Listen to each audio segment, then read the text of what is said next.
They say that an alcoholic can never truly get on the path to recovery until they've hit rock bottom. And that's exactly what Section 31 is for Star Trek. Absolute, complete, and total rock bottom. The end of the line. The deepest oceanic trench of despair where only slimy, deformed monster fish lurk. The very fecal-encrusted bedrock upon which all other crap masquerading as Star Trek now rests. A pointless, brainless, joyless vanity project made by a man who shouldn't be in charge of a Starbucks, never mind Star Trek.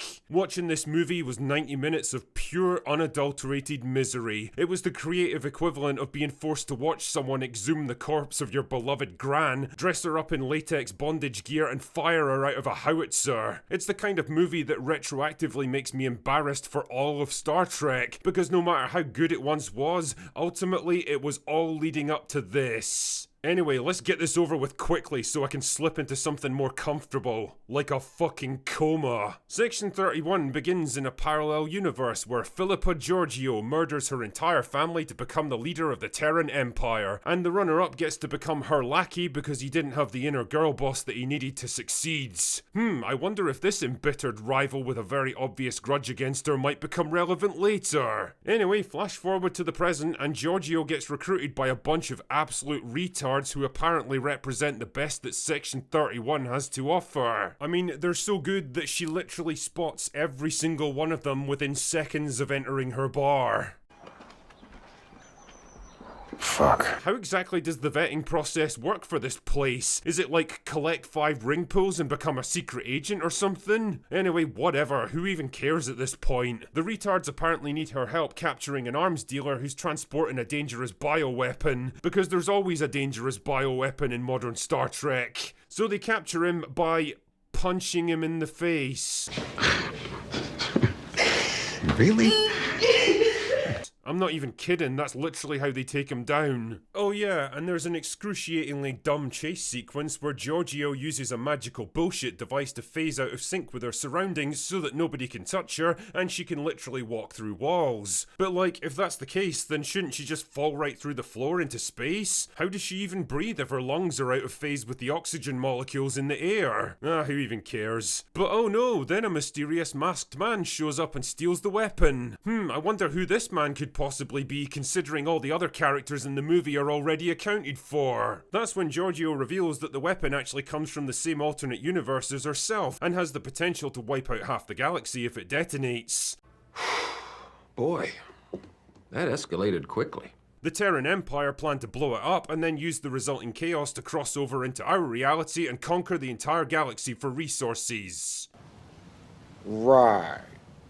Like, why even stop there? Why not just blow up the entire universe since we're making up stupid shit now? So it's up to Georgiou and her band of idiots to track down the masked man and stop him and recover the weapons so they can save the galaxy. But it's not going to be as easy as that because there's a traitor in their midst who's killing them off one by one. Will they be able to pull together and save the galaxy? Will Georgiou be able to atone for the sins of her past? Does anyone even fucking care? I certainly didn't, because Section 31 is a terrible movie. And I don't just mean a terrible Star Trek movie, that's practically a foregone conclusion these days. I mean a terrible movie by any metric that you care to use to quantify these things. It's boring when it tries to be exciting, dumb when it thinks it's smart, laughable when it's trying to be serious, and depressingly bleak when it tries to be funny. It's like it wants to be two different movies at the same time, one dark and serious and violent, the other a whimsical, quippy, light-hearted adventure, and the two things go together about as well as chocolate sauce on a doner kebab.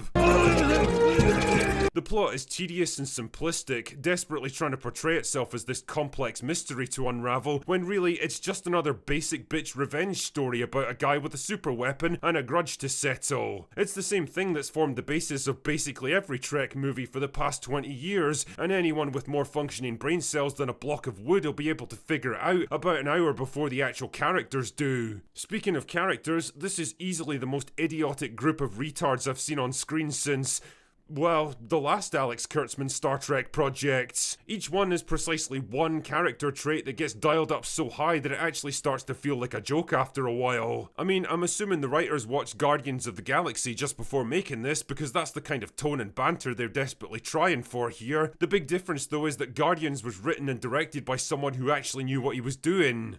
This wasn't. Then there's Michelle Yeoh. I like her as an actress, I really do. She's got charisma and screen presence, and even in her 60s, she can still kick ass surprisingly well. But she can't do everything. The roles she plays have to complement her sensibilities as an actor, and Philippa Georgiou just isn't that kind of character. She looks awkward and uncomfortable trying to play a femme fatale anti-hero like this, and ends up overacting to the point that it actually becomes kind of embarrassing to watch. I mean, I don't know, maybe she misunderstood the script and thought Section 31 was supposed to be a goofy parody. To be honest, I'm not entirely convinced it isn't now. Now, I'm going to wrap this review up quickly because I feel like I'm actively becoming dumber the more I talk about this movie, so instead I'm going to finish with a little request to the fine people at Paramount's. No, forget that, this is a desperate plea. For the love of God, guys, stop making Star Trek, and especially stop this talentless moron from making Star Trek. Put simply, he isn't your guy. He was never your guy, and the longer you keep him around, the more damage he's doing to your IP. Get rid of him, no matter how much it costs to buy him out.